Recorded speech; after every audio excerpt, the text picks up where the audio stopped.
the cameras caught a look that was never supposed to be seen. One glance, one frozen expression, one moment that turned an elegant royal event into something far more explosive. Because the second Catherine stepped into that room wearing the tiara most closely linked to Diana's memory, something changed in the air. People stopped talking, smiles stiffened, eyes shifted.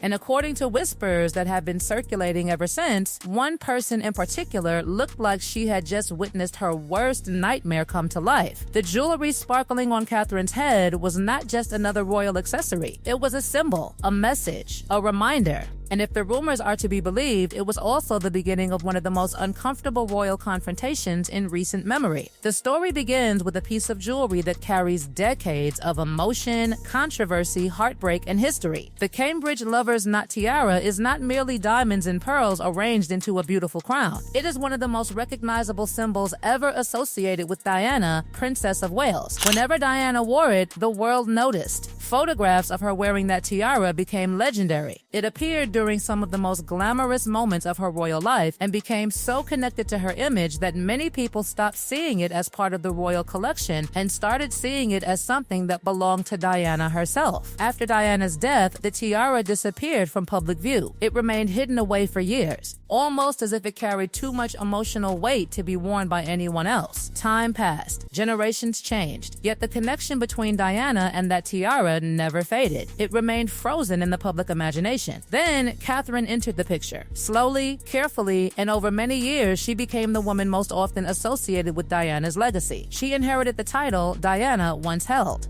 She stepped into responsibilities Diana once carried, and gradually, the public began drawing comparisons between the two women. Some fair, some unfair, some impossible to ignore. That is why the moment Catherine appeared wearing the famous tiara carried such enormous significance. To many royal watchers, it felt symbolic. To others, it felt inevitable. But according to palace gossip, not everyone was thrilled about seeing that symbol restored to public view, because behind those palace walls, there were reportedly strong feelings about who should and should not wear certain royal treasures. And among all those treasures, none carried more emotional power than this one. The night itself looked perfect on the surface. Glittering chandeliers, world leaders, diplomats, cameras flashing from every angle. The kind of event where every smile is carefully practiced and every movement is carefully calculated. Then the doors opened. Catherine entered. The room noticed instantly. But according to those who claim to have studied every second of the footage, someone else's reaction became almost as interesting as Catherine's arrival itself. Eyes reportedly moved immediately toward the tiara. Expressions changed. Conversations appeared interrupted. And suddenly people began talking about something far bigger than fashion. They began talking about what that tiara represented. Because this was never just about jewelry. This was about legacy. This was about memory. This was about Diana. And whenever Diana's memory enters a room, emotions tend to follow. For years, rumors have circulated about tensions inside royal circles regarding Diana's place in history. Officially, everyone honors her memory. Publicly, respectful statements are made. But privately, that is where the speculation begins. That is where royal gossip thrives. And that is where this story becomes much darker. According to palace whispers, the appearance of the Lover's Knot tiara reopened old wounds that many believed had long been buried. Some allegedly viewed Catherine's decision as a tribute. Others reportedly saw it as a declaration, a statement that Diana's legacy was alive, visible, and impossible to erase. Every photograph taken that evening reinforced that message. Every camera angle seemed to capture the sparkle of those diamonds. Every headline focused on the same thing. Not the banquet, not the guests, not the speeches, the tiara. The very thing some people allegedly wished would remain locked away in history. And that is where the atmosphere reportedly shifted. Because shortly after Catherine's arrival, observers claimed there were signs of tension hiding behind polite smiles. Nothing obvious. Nothing dramatic enough to make headlines immediately. Just small moments, tiny details, quick exchanges. The kind of things royal watchers obsess over for weeks. A glance here, a reaction there. A conversation that appeared friendly from a distance but suddenly seemed different when examined frame by frame. Then came the moment that fueled endless speculation. Standing before photographers, surrounded by some of the most influential people in the world, Catherine reportedly found herself the target of remarks disguised as concern. At least that is what palace gossip claims. Comments about the weight of the tiara. Comments about her recent health struggles. Comments delivered with a smile but interpreted by some observers as something much sharper underneath. Whether those interpretations are accurate remains impossible to verify, but the rumors spread rapidly because they fit into a narrative people were already eager to believe. What happened next only added fuel to the fire. Instead of reacting emotionally, Catherine allegedly responded with complete calm. No visible irritation, no confrontation, no public argument, just confidence. The kind of confidence that can sometimes feel more powerful than any direct response. Witnesses claimed she smiled, answered politely, and then shifted her attention elsewhere as if the entire exchange no longer deserved another second of thought. To outside observers, it may have looked insignificant. To insiders following every detail, it looked like something entirely different. It looked like a message, a very deliberate message. And if that interpretation is correct, then what happened in that ballroom was not merely an awkward royal interaction. It was the latest chapter in a much larger struggle involving legacy, influence, status, and the shadow of Diana that still hangs over the monarchy decades after her death. What most people inside that room did not realize was that the story had actually started months earlier, behind closed palace doors, with private discussions, disputed claims, and a growing battle over who would ultimately carry Diana's most powerful symbols into the future. What made the entire situation even more explosive was that the alleged conflict was no longer about a tiara. The tiara had simply become the symbol. The real battle, according to royal gossip, was about influence, legacy, and who would ultimately define the future image of the monarchy.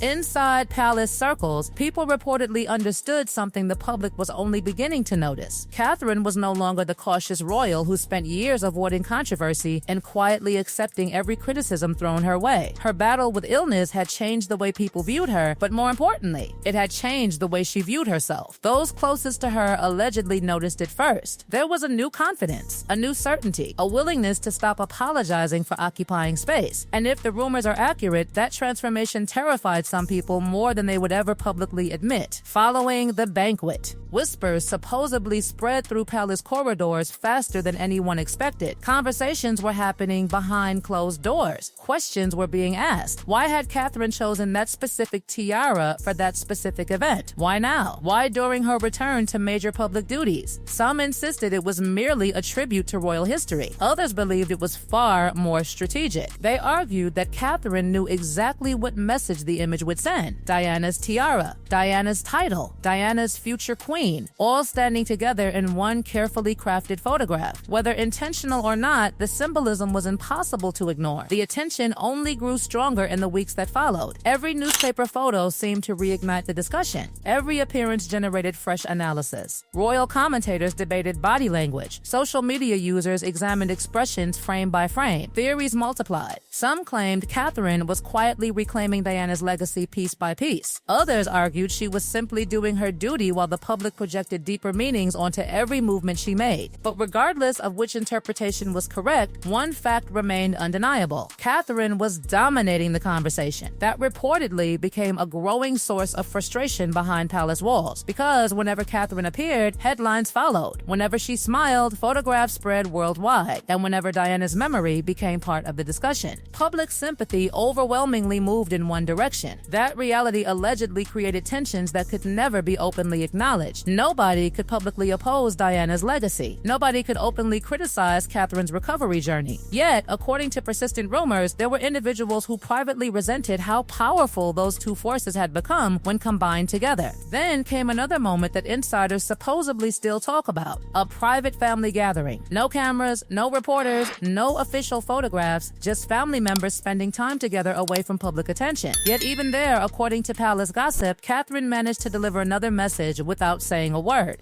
She arrived wearing one of Diana's most recognizable pieces of jewelry. Not flashy, not dramatic, just unmistakable. Those who noticed it reportedly understood the symbolism immediately. The jewelry itself may have been small, but the statement behind it was enormous. Diana's memory was still present. Diana's influence was still alive. And the connection between Diana and Catherine was becoming stronger in the public imagination with every passing year. The most remarkable part, according to those stories, was that Catherine never needed to make speeches. She never needed dramatic confrontations. She never needed public arguments. The symbols spoke for themselves. A tiara here, a ring there, a carefully chosen appearance at exactly the right moment. Whether deliberate or coincidental, the effect was the same. Each gesture seemed to reinforce her position while leaving critics with nothing concrete to attack. Meanwhile, the rumors surrounding Camilla continued growing darker. Stories circulated about frustration, stories about private complaints, stories about feeling unfairly cast as the villain whenever Diana's name entered public discussion. None of those claims were ever officially confirmed, but they spread because many people found them believable. After all, history has a long memory, and few stories in modern royal history remain as emotionally charged as the triangle involving Charles, Diana, and Camilla. That is why this alleged feud refuses to disappear. It is not really about a banquet, it is not really about jewelry, it is not even really about two women. It is about unfinished history. It is about competing legacies. It is about a public that still feels emotionally connected to Diana decades after her death. And most importantly, it is about what happens when that memory suddenly walks back into a room wearing diamonds. Because in the end, the image everyone remembers is not the banquet itself. It is Catherine walking confidently through those doors wearing the tiara. It is the speculation about who approved it. It is the rumors about who disliked it. It is the belief that a silent message was delivered without a single public argument ever taking place. Whether every detail of the story is true or not almost becomes irrelevant. The symbolism alone was powerful enough to create its own reality. And if royal watchers have learned anything over the years, it is that the most significant battles inside the monarchy are rarely fought with words. They are fought with appearances, symbols, and moments that last only seconds but echo for years afterward. And judging by the whispers still circulating, this particular battle may be far from over.